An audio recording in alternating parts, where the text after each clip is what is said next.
પોપટા આપણે ફોલાઈ ગયા છે, વઘાર છે, એમાં સૂકા મરચા છે, તમાલપત્ર છે, તજ છે, લવિંગ છે, બાદિયા છે, આ બધું આપણે નાખશું. આ સૂકું લસણ છે જે આપણે 30 ગ્રામ જેટલું લીધેલું છે 15 વ્યક્તિઓમાં. આ મરચાંની પેસ્ટ છે જે આપણે 200 ગ્રામ લીધી છે, આ મરચાંની પેસ્ટ જ છે. અને આ આદુની પેસ્ટ છે. તો હવે આપણે લીલું લસણ નાખી દેવું, થોડા એવા ટમેટા નાખશું. બાફવાનું એક જ કારણ છે, ગોલ્ડન સિટી સુરતની અંદર આવી ગયા છે ને આજે સુરતની મહેમાન ગતિ આપણે બધા ફૂડ બ્લોગર એકારે ભેગા થયા છીએ અને તે લોકોને આજે લીલા જીંજરાનું શાક એટલે કે લીલા પોપટાનું શાક બનાવવાનું છે. આ તમે બધી વસ્તુ તમે જોઈ છો, લીલું લસણ છે, કોથમરી છે, મરચાં છે, ડુંગળી છે, સૂકું લસણ છે, ખડા મસાલા છે, કશ્મીરી મરચું છે, ધાણા જીરું પાવડર, આ બધી વસ્તુ છે. આખી રેસીપી તમને બતાવવાની છે. તે પહેલાં અમે જીંજરાને ફોલી લઈએ, આ બધી ગ્રેવી કરી રહીએ, પછી તમને આગળ વિડીયોમાં બતાવીએ.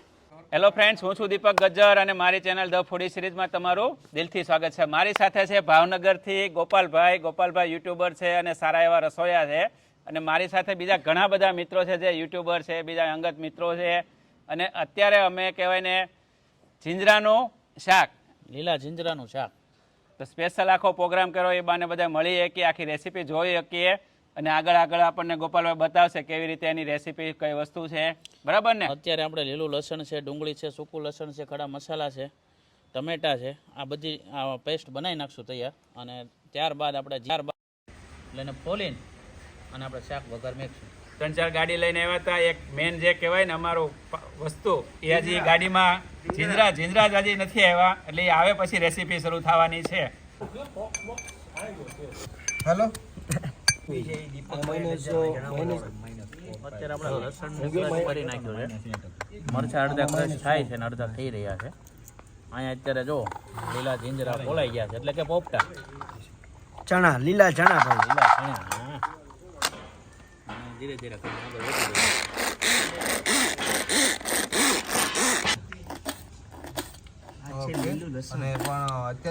ભાઈ ની આગેવાનીમાં બને છે.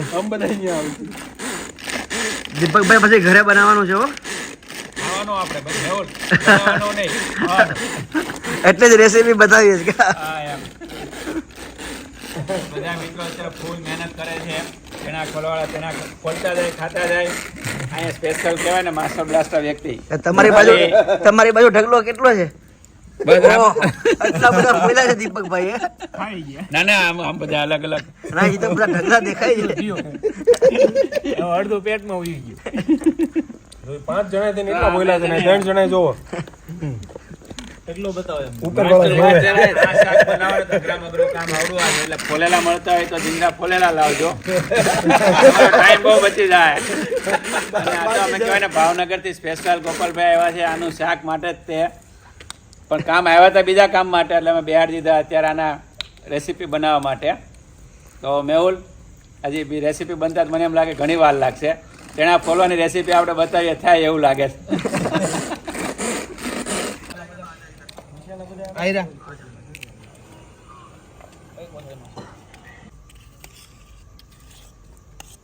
પોપટા આપણે ફોલાઈ ગયા છે જીંજરા, અને હવે તેને આપણે ગરમ પાણીમાં સહેજ અમથા ઉકળવા દઈશું, જેથી કરીને તમને કાચા ન રહે. આપણે ચણાને અંદર બફાવા મૂક્યા છે, તેમાં થોડુંક નમક નાખી દઈએ એટલે તરત એકદમ ઈઝી પડશે. તો હવે આપણે એને છૂટું નાખી દઈએ અને ઘડીક બફાવા દઈએ. તો જે આપણે ચણા બાફવા મૂક્યા હતા જીંજરા, તો બફાઈ ગયા છે ઓલરેડી. જોવો તમે તેલમાં અંદર શેકીને પણ વઘાર મારી શકો, પણ સહેજ તમે બાફેલા હોય ને તો વધારે તમને મજા આવે. હિંગ તેલ વઘાર માટે નાખી રહ્યા છીએ, જે 700 ગ્રામ જેટલું સિંગ તેલ નાખવાનું છે. 15 વ્યક્તિઓ માટે આ શાક બની રહ્યું. મસાલાનો વઘાર છે, એમાં સૂકા મરચા છે, તમાલપત્ર છે, તજ છે, લવિંગ છે, બાદિયા છે, આ બધું આપણે અંદર આવી જાય. આખું જીરું તે 2 ચમચી જેટલું આપણે લીધું છે, આપણે નાખશું.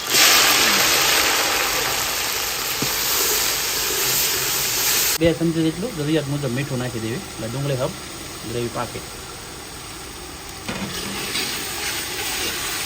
મીઠું શું કામ નાખ્યું ખબર છે ગોપાલભાઈ? મીઠું શું કામ નાખ્યું? ગ્રેવી જે ડુંગળી નાખી ને એ થોડી ઝડપથી ચડે. મીઠું નાખવાથી કોઈ પણ વસ્તુ હોય ને એ પાકતી હોય ને તેલમાં તો એ ફટાફટ પાકી જાય, એટલા માટે આપણે મીઠું એડ કરીએ. જો તમે ગોલ્ડન બ્રાઉન થોડી થોડી થવા મળી.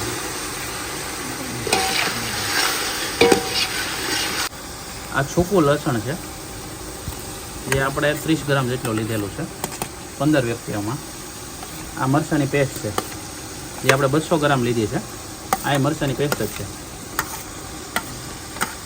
અને આ આદુની પેસ્ટ છે.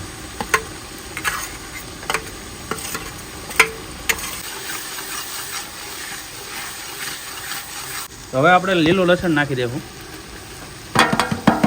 જેનો વજન છે 250 ગ્રામ.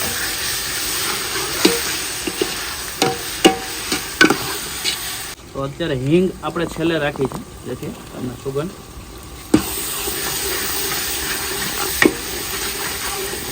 હવે હળદર નાખી દઈએ આપણે 1 ચમચી જેટલી. થોડો એવો ગરમ મસાલાની છાંટ મારી દઈએ. જે આપણે ગરમ મસાલો 10 ગ્રામ લીધો છે. જે આપણી ગ્રેવી છે ને એકદમ 70% પાકી ગઈ છે. હવે અંદર થોડા ટમેટા નાખીને પછી આપણે કશ્મીરી મરચું નાખશું. અંદર થોડા એવા ટમેટા નાખશું જેથી કરીને જે મરચું છે ને તાજા.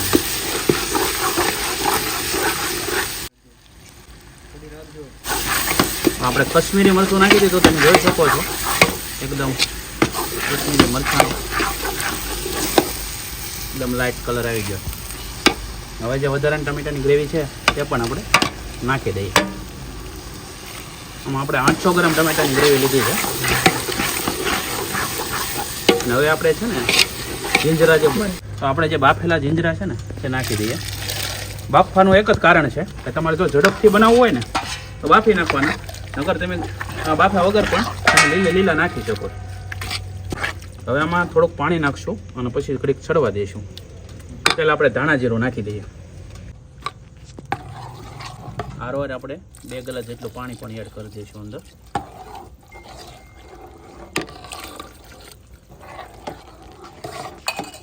પાણી તમને જેવું જરૂરિયાત લાગે ને એવું ઉમેરવું. જરૂરિયાત મુજબ લીંબુનો રસ નાખીએ. 2 થી 2.5 લીંબુનો જ. બાકી તો આપણે ટમેટા જો દેશી નાખ્યા હોય ને એટલે ખટાશ નેચરલ આવી જ જાય.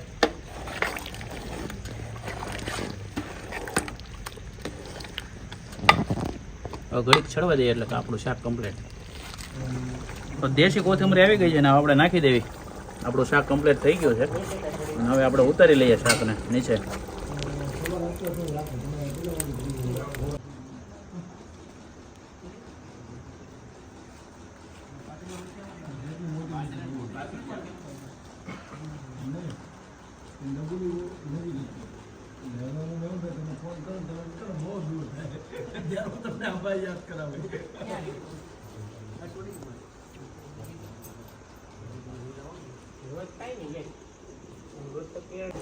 અને આ લોકોનું એટલું પેશન્સ છે ને કે કોઈ એમ નથી કહેતું કે મારે પહેલા જમી લેવું છે, મારે પહેલા જમી લેવું છે. બધા લોકોની અંદર પેશન્સ છે કારણ કે તો બધા મહા મહેનતથી આ જમવાનું બનાવ્યું છે. જેટલા લોકો થાળી રહ્યા છે એ લોકોને પહેલા ભૂખ લાગી ગઈ છે, ખૂબ જ લાગી ગઈ. ચેતનભાઈ લઈ લઈને પછી સરસ લઈ એવું છે.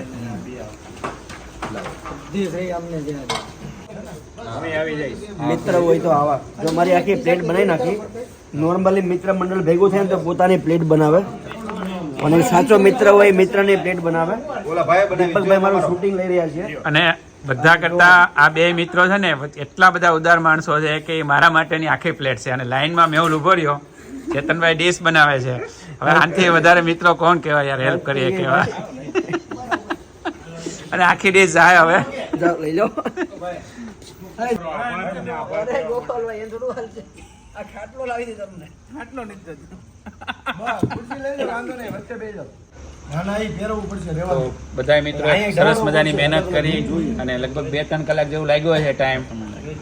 રેસીપી આખી આપણને બતાવી ગોપાલભાઈ. બધી વસ્તુ કહેવાય જોરદાર છે. એટલે ટેસ્ટ તો ખરેખર પ્રોગ્રામમાં તો કાંઈ કેવું જ ન પડે એવો હોય ટેસ્ટ. ગોપાલભાઈને કંઈ આવા નવી નવી રેસીપી અમને બતાવતા રહેજો અને વિડીયોને લાઇક કરજો, કોમેન્ટ કરજો અને શેર કરજો.